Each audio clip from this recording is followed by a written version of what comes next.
ഒരു മുട്ടയും ഒരു ടിഷ്യൂ പേപ്പർ ഉണ്ടെങ്കിൽ നമ്മളുടെ മൂക്കിലെ ബ്ലാക്ക് ഹെഡും വൈറ്റ് ഹെഡും ഇത്ര അടിപൊളിയായിട്ട് റിമൂവ് ചെയ്യാൻ പറ്റുമോ? നമുക്ക് നോക്കിയാലോ. എൻ്റെ കയ്യിലുള്ളത് ഒരു മുട്ടയാണ് കേട്ടോ. അപ്പോൾ എൻ്റെ മൂക്കിന് ആവശ്യമായിട്ടുള്ള മുട്ടയുടെ വെള്ളയാണ് ഞാൻ എടുക്കുന്നത്. മുട്ടയുടെ വെള്ള എടുത്തിട്ട് ഞാൻ മൂക്കിൽ ആകെ അപ്ലൈ ചെയ്യുന്നുണ്ട്. കംപ്ലീറ്റ് ആയിട്ട് അപ്ലൈ ചെയ്തിട്ടുണ്ട്. എന്നിട്ട് അതിലേക്ക് നമുക്ക് ടിഷ്യൂ എടുക്കാം. ടിഷ്യൂ എടുത്തിട്ട് ചെറിയ പീസായിട്ട് കട്ട് ചെയ്യുക. നമുക്ക് എവിടെയൊക്കെ ബ്ലാക്ക് ഹെഡ്സ് ഉണ്ട് അവിടെയൊക്കെ തൂക്കാം കേട്ടോ. അപ്പോൾ അതിൻ്റെ മേളിൽ ഇതുപോലെ ജസ്റ്റ് ഒന്ന് വെച്ച് കൊടുത്താൽ മതി. ടിഷ്യൂ പേപ്പറിൻ്റെ സ്മോൾ പീസസ് ഇങ്ങനെ വെച്ച് കൊടുക്കുക. നമ്മുടെ മൂക്കിൽ നമ്മൾ കംപ്ലീറ്റ് ആയിട്ട് എവിടെയൊക്കെ തൂത്തിട്ടുണ്ട് മുട്ടവെള്ള അതിൻ്റെ മേളിൽ കൂടെ കംപ്ലീറ്റ് ആയിട്ട് വെച്ച് കൊടുക്കുക. അതിൻ്റെ മേളിൽ നമ്മൾ വീണ്ടും മുട്ടവെള്ള ഒന്നുകൂടെ തൂത്ത് കൊടുക്കുക.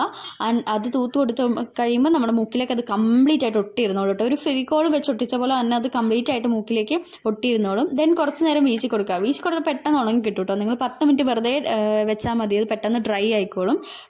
നല്ലപോലെ ഡ്രൈ ആയാൽ മാത്രം നമുക്ക് ഒരു സൈഡിൽ നിന്ന് പതിയെ പറിച്ചെടുക്കാം. സോ ഇത് നമ്മളിങ്ങനെ ഇളക്കി കൊടുക്കുമ്പോൾ കാണാൻ പറ്റുന്നുണ്ടല്ലോ, മൂക്കിൽ നിന്ന് പതിയെ പറഞ്ഞു പോരുള്ളൂ. സോ നമ്മളുടെ മൂക്കിലെ എല്ലാ ബ്ലാക്ക് ഹെഡും വൈറ്റ് ഹെഡും രോമോ എല്ലാം അതിനോടെ പോരും കേട്ടോ. സോ ഇത് ഞാൻ ഫ്ലാഷിൻ്റെ ലൈറ്റിൽ നിങ്ങളൊന്ന് കാണിച്ചു തരുന്നതാണ്. ഇത് കംപ്ലീറ്റ് എൻ്റെ മൂക്കിലുള്ള വൈറ്റ് ഹെഡും രോമോ എല്ലാം അതിൽ വന്നിട്ടുണ്ട് കേട്ടോ. സോ ഇതൊരു അടിപൊളി ടിപ്പാണ്. എന്തായാലും നിങ്ങൾക്ക് മൂക്കിൽ നല്ല ബ്ലാക്ക് ഹെഡ്സും വൈറ്റ് ഹെഡ്സും ഉള്ളവരൊന്ന് വീട്ടിൽ ട്രൈ ചെയ്ത് നോക്കുക. സോ ഇതുപോലെയുള്ള ടിപ്സിന് വേണ്ടിയിട്ട് എൻ്റെ അക്കൗണ്ട് ഫോളോ ചെയ്യാൻ മറക്കണ്ട. ഈ സെയിം സംഭവം ഫെവിക്കോൾ വെച്ചിട്ട് ആളുകൾ ചെയ്യുന്നുണ്ട്. സോ നെക്സ്റ്റ് വീഡിയോ ഫെവിക്കോൾ വെച്ചിട്ടുള്ളതാണ്. സോ ആ ഒരു വീഡിയോ കാണാൻ വേണ്ടിയിട്ട് എൻ്റെ അക്കൗണ്ട് ഫോളോ ചെയ്തിടുക. Bye by.